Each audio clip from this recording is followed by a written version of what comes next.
morning. Today we are talking about three-dimensional applique, and here in this box, that's where I'm keeping the project. It was a 2021 challenge for quilt camp, and I followed some of the directions, but not all of them. And you've seen this quilt before, so let me unbox it a little bit. It's been a while since I've had it out. I mean, there's one of the corner blocks. There's another one of the raw edge applique blocks. And the center is a big pieced center. Let me pop up a picture of the quilt. Let me get this out of the way. That's the centerpiece. That is not the piece we are working on today. I picked this up at a flea market or yard sale or at thrift store, and it has the pieces for glitzy, shiny roses. Don't know if I'll use that in this or not. I haven't decided yet. Anyway, I have been adding, this is a border piece, and I have been adding three-dimensional flowers. And I want to talk a little bit about how I made these petals and yo-yos. Sometimes I'm putting the yo-yos up with the hole in the middle. Sometimes, like on this flower, I'm putting it face down so that it's dimensional, but the hole is inside. So let me see, I've got lots of them pinned on there to sew down. Sometimes they're a bud. And I like the way this border is turning out. And there is another one that is machine applique down, like the first show in the series on applique. I like the way this is turning out. I need to pick up my production and get more of it done. Let me turn off the camera for just a moment. Oh wait, there's more pieces in here that are appliqued down. There's a couple Dresden plates. I think these are all the same for corner blocks. They're all the same for corner blocks, but they're appliqued down by hand. Of course, you can machine applique those down too. And then there's some fabrics and a doily that I believe is a bird. It is a bird. And I'm going to put that on there somewhere too as an embellishment. And this box also contains buttons that will be used for embellishments, little roses and silver roses and little tiny ladybugs that will be used later on for embellishments. Let me get the makers for the yo-yos and the flower petals and talk about them for just a moment. I keep all my 3D supplies in this little box.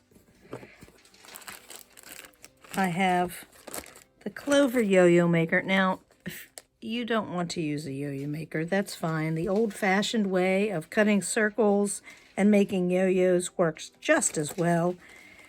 The directions for these can be daunting, but once you see how it works, it's quick and easy. I also have, by Clover, I hope it's in here, a petal maker. And I wish I could think this way and had invented these things for myself. It works very similarly to the way the yo-yo maker works. You put the fabric in following the directions. This one takes a square that gets folded in half, and then you follow the little numbers as you thread through, and then you pop it out, pull the thread tight, and it makes these lovely petals. Now, this one is made for a 3-inch petal, or you can do some other smaller sizes with it. And it turns out very cute. It's very easy to use. And it hides all the raw edges except the center. And I will show you that here in a moment. But these are available in all kinds of sizes. I also have one that does a heart-shaped yo-yo, and I have yet to use this one, but it is cute and supposed to be simple to use. One of my friends used it when we had a sew day. It would make very cute flower petals too. That was my intention with this heart one. So let me put these back in the box. Oh, and in the 3D thing, I also have a fusible bias tape maker for another day, and a regular bias tape maker. All the 3D things are all right here in this lovely little box. Let me get out a piece of fabric and show you how to use the yo-yo maker. If you hear noise in the background, it's my husband putting out some corn for the squirrels and the deer. So here I have the Clover yo-yo maker. It's 2 pieces, and it's sort of a bumped up disc. So to use this, I can either use a square of fabric that I'll have to trim, or I have completely shortcutted that, and I'm using a circle that was cut by the AccuQuilt because it's the right size. Don't need to trim. But you see that it has extra fabric around it. So I put it in there so that I could see my pretty fabric, and I kind of pop it in. And as I am working, I am folding that over so that it will make a nice, neat edge. And I'm going to start near one of these notches, not in the notch, but near one of the notches. I'm going to pull the fabric back, and I'm starting down through the fabric and out one side of the hole. I have a knot in it, and I am just going to sew around the whole thing, getting both layers. And my thread goes in that notch every time. Hold it down. And I really want to catch that fabric, so I want to do it at an angle so that it catches lots of that fabric. Let me speed this process up for you just a little bit.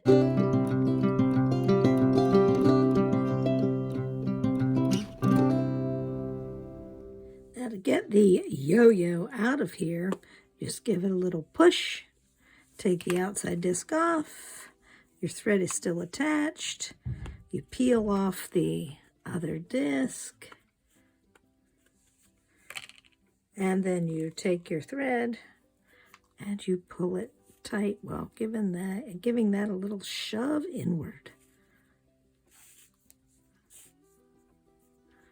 And once you pull that tight and push that edge in, I guess I don't have it pulled tight enough that it's doing that. Usually I do this with the same color thread just to be safe.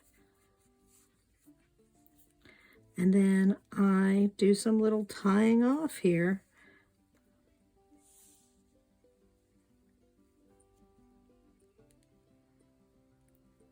I like to tie it off through the middle and then out the other side so it stays nice and tight. You can tie it off any way you'd like, but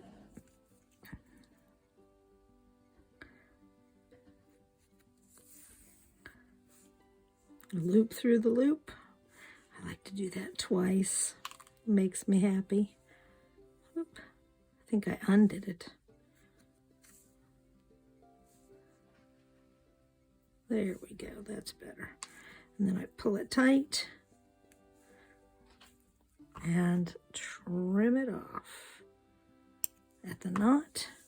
And there we have a yo-yo.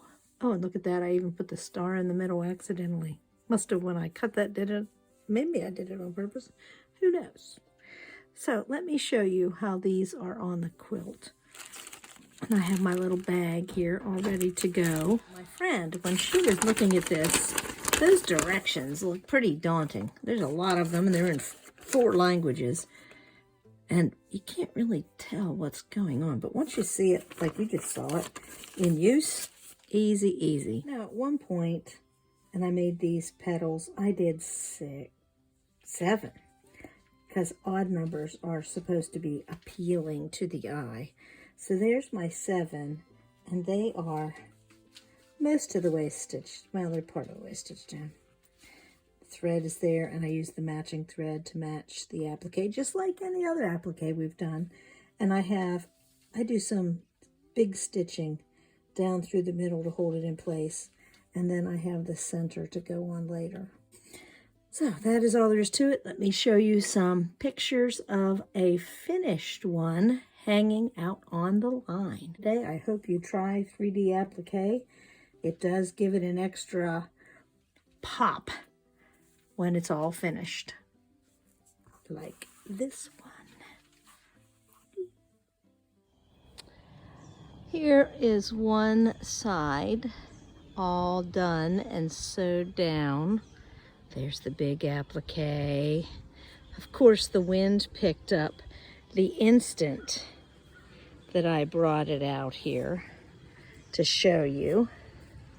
Let me take a step back. There's the entire center. And like I said, of course, the wind is blowing, and then those pieces go around each side with the Dresden in the center. I need to finish 2 of these side pieces, or top and bottom pieces, whatever you want to call it. And then it'll be a little bigger, and I'll need to decide what to do next when I'm not following the pattern for the challenge. If you would like a demonstration of how this little petal maker works before you go out and buy one, I will gladly do one of those on camera. Please just leave a comment. Let me know that you are interested in this type of content. Have a great day.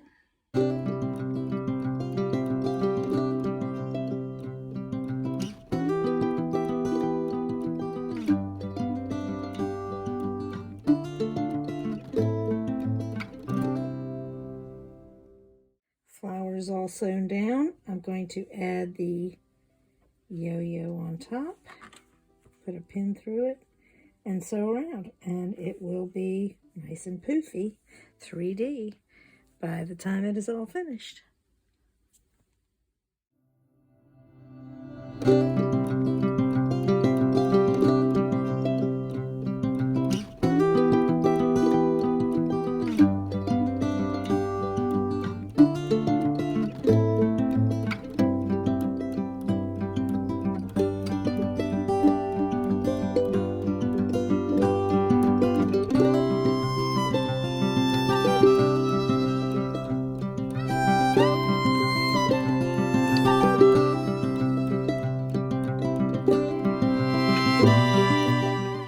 See you for Block Wednesday. Thank you for watching and helping my channel grow.